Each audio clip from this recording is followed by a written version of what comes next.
Here's Skipper sculling the Penobscot faster than I was able to row it, so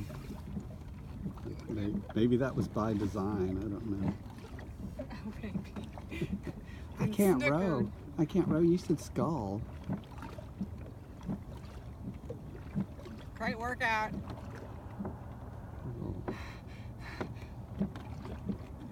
Little osprey gonna dive bomb me here in a minute. If I hold out my arm, he'll land on it. like in the movies. He's Master Falconer. That's what they call me. The Master Ospreyer.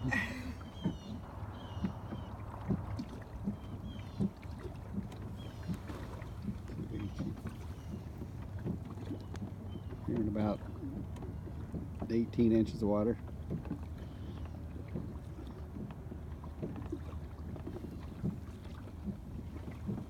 I should look at my watch. You're probably doing about 2 knots or so.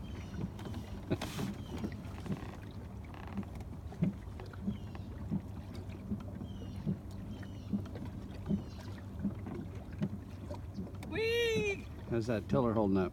Great. Try to break it. Is there your sculling tiller? It won't break. Somebody did a good design on it. Yeah, I wonder who designed that.